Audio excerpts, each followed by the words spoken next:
Yeremia pasal 3, pertobatan kepada Tuhan.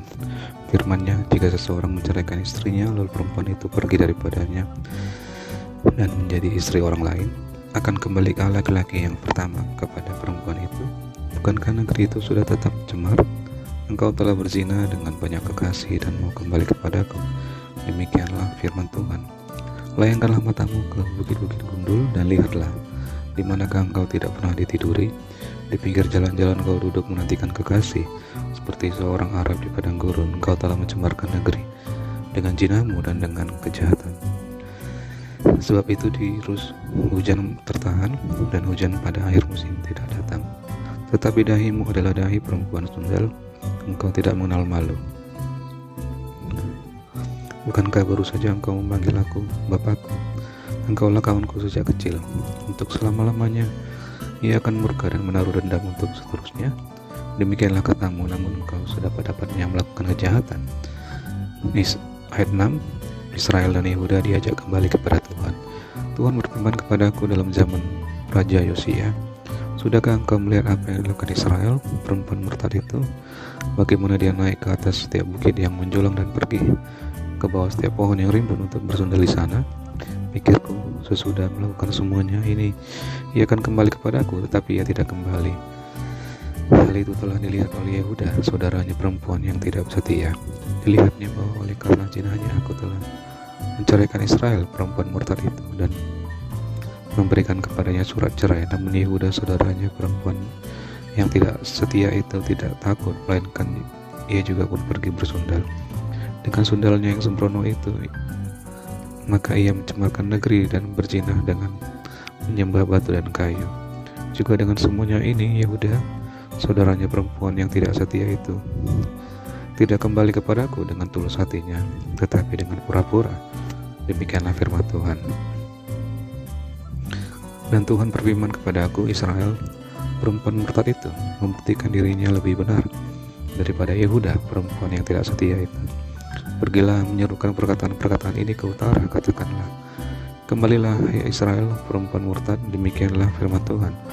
Mukaku tidak akan muram terhadap kamu, sebab aku ini murah hati. Demikianlah firman Tuhan, tidak akan murka untuk selama-lamanya. Hanya akuilah kesalahan bahwa engkau telah mendurhaka terhadap Tuhan Allahmu, telah melampiaskan cinta birahimu kepada orang-orang asing di bawah setiap pohon yang rimbun dan tidak mendengarkan suaraku. Demikianlah firman Tuhan. Ayat 14, umat yang akan datang di Sion, kembalilah hai anak-anak yang murtad, demikianlah firman Tuhan, karena aku telah menjadi Tuhan atas kamu, aku akan mengambil kamu, seorang dari setiap kota dan 2 orang dari setiap keluarga, dan akan membawa kamu ke Sion. Aku akan mengangkat bagimu gembala-gembala yang sesuai dengan hatiku.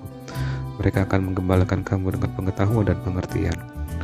Apabila pada masa itu kamu bertambah banyak dan beranak cucu di negeri ini, demikianlah firman Tuhan, maka orang tidak lagi akan berbicara tentang tabur perjanjian Tuhan. Itu tidak lagi akan timbul dalam hati dan tidak lagi akan diingat orang. Orang tidak lagi akan mencarinya atau membuatnya kembali.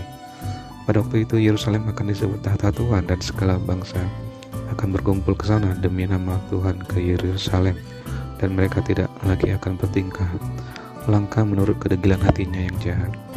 Pada masa itu kaum Yehuda akan pergi kepada kaum Israel, dan mereka akan datang bersama-sama dari negeri utara ke negeri yang telah kubagikan kepada nenek moyangmu menjadi milik pusaka. Tadinya pikirku, sungguh aku mau menempatkan engkau di tengah-tengah anak-anakku dan memberikan kepadamu negeri yang indah, milik pusaka yang paling permai dari bangsa-bangsa.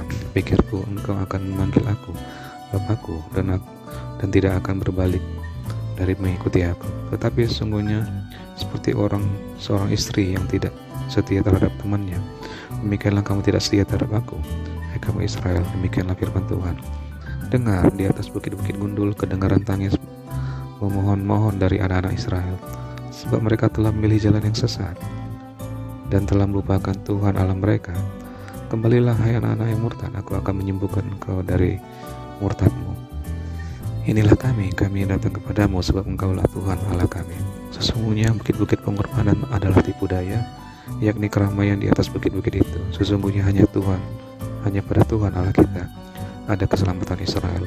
Tetapi berhala yang memalukan itu menelan segala hasil jerih lelah nenek moyang kita dari masa muda kita. kambing domba mereka dan lembu-lembu mereka, anak-anak lelaki dan anak-anak perempuan mereka. Maka biarlah kita berbaring dengan perasaan malu, dan biarlah noda kita menyelimuti kita, sebab kita telah berdosa kepada Tuhan Allah kita, yakni kita dan nenek moyang kita dari masa muda kita sampai hari ini, dan kita tidak mendengarkan suara Tuhan Allah kita. Yeremia pasal yang keempat.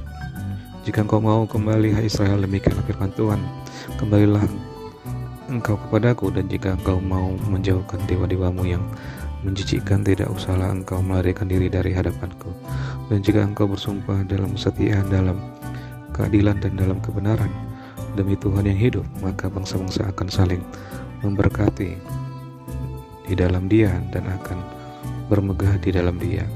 Sebab beginilah firman Tuhan kepada orang Yehuda dan kepada penduduk Yerusalem, bukalah bagimu tanah baru dan janganlah menabur di tempat duri tumbuh. Sunatlah dirimu bagi Tuhan dan jauhkanlah kulit katan hatimu, hai orang Yehuda dan penduduk Yerusalem, supaya jangan berkaku mengamuk seperti api dan menyala-nyala dengan tidak ada yang memadamkan oleh karena perbuatan-perbuatanmu yang jahat.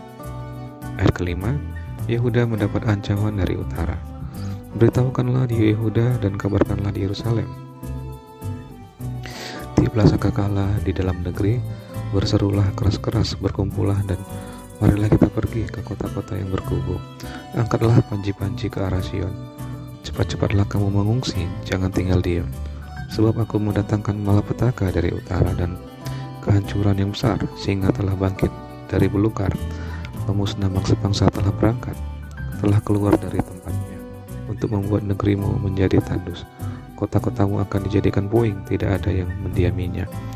Oleh karena itu lilitkanlah kain kabung, menangis dan merataplah, sebab murka Tuhan yang menyala-nyala tidak surut daripada kita. Pada waktu itu demikianlah firman Tuhan, dan raja dan para pemuka akan kehilangan semangat, para imam akan tertegun, dan para nabi akan tercengang-cengang sambil berkata, "Ah, Tuhan Allah, sungguh engkau telah sangat memperdayakan bangsa ini dan penduduk Yerusalem dengan mengatakan, damai kiranya ada padamu, padahal pedang telah mengancam nyawa kami." Pada masa itu akan dikatakan kepada bangsa ini dan kepada penduduk Yerusalem, angin panas dari bukit-bukit gundul di padang gurun bertiup ke arah putri umatku, bukan untuk menampi dan bukan untuk membersihkan, melainkan angin yang keras datang atas perintahku. Sekarang aku sendiri akan menjatuhkan hukuman atas mereka. Lihat, ia naik seperti awan-awan, keretanya kencang seperti angin badai, kudanya lebih tangkas daripada burung raja wali. Celakalah kita, sebab kita dibinasakan. Bersihkanlah hatimu dari kejahatan, hai Yerusalem, supaya engkau diselamatkan. Berapa lama lagi tinggal di dalam hatimu rancangan-rancangan kedurjanaanmu? Dengar, orang memberitahukan dari Dan, mengabarkan malapetaka dari pegunungan Efraim. Peringatkanlah kepada bangsa-bangsa, sungguh ia datang. Kabarkanlah di Yerusalem, pengapung datang dari negeri yang jauh, memperdengarkan suaranya terhadap kota-kota Yehuda, seperti orang-orang yang menunggui ladang mereka mengelilinginya dari segala pihak, sebab Yehuda telah memberontak terhadap aku. Demikianlah firman Tuhan, tingkah langkahmu dan perbuatanmu telah menyebabkan semuanya ini kepadamu. Itulah nasibmu yang buruk, betapa pahitnya sampai menusuk hatimu. Aduh, dadaku, dadaku, aku menggeliat sakit. Aduh, dinding jantungku berdebar-debar, aku tidak dapat berdiam diri, sebab aku mendengar bunyi sangkakala, pekik perang, kehancuran demi kehancuran dikabarkan. Seluruh negeri dirusakkan, kemahku dirusakkan dengan tiba-tiba, tendaku dalam sekejap mata. Berapa lama lagi aku melihat panji-panji itu dan mendengar bunyi sangkakala itu? Sungguh bodohlah umatku itu, mereka tidak mengenal aku. Mereka adalah anak-anak tolol dan tidak mempunyai pengertian. Mereka pintar untuk berbuat jahat, tetapi untuk berbuat baik mereka tidak tahu. Aku melihat kepada bumi, ternyata campur baur dan kosong, dan melihat kepada langit, tidak ada terangnya. Aku melihat kepada gunung-gunung, ternyata goncang, dan seluruh bukit pun goyah.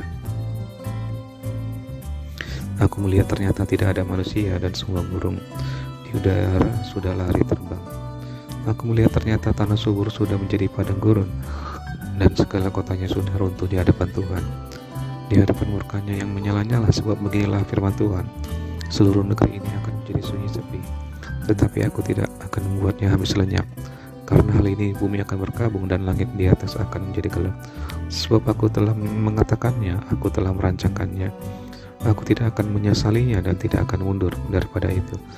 Oleh karena hiruk pikuk pasukan berkuda dan pemanah, seluruh negeri melarikan diri. Mereka masuk ke dalam belukar dan naik ke bukit-bukit batu. Setiap kota sudah ditinggalkan dan tidak ada seorang pun tinggal di dalamnya. Dan engkau yang dimusnahkan, apakah yang hendak kau lakukan? Mengapa engkau mengenakan pakaian kirmisi, menghiasi dirimu dengan perhiasan emas, memalin matamu dengan celak? Sia-sia engkau memperelok dirimu, pecinta-pecintamu menolak engkau, bahkan mereka ingin mencabut nyawamu. Sebab aku mendengar suara seperti suara perempuan bersalin, suara orang kesesakan seperti suara ibu yang melahirkan anak pertama, suara putri Sion yang mengap-mengap, yang merentang-rentangkan tangannya. Celakalah aku, sebab aku binasa di depan para pembunuh.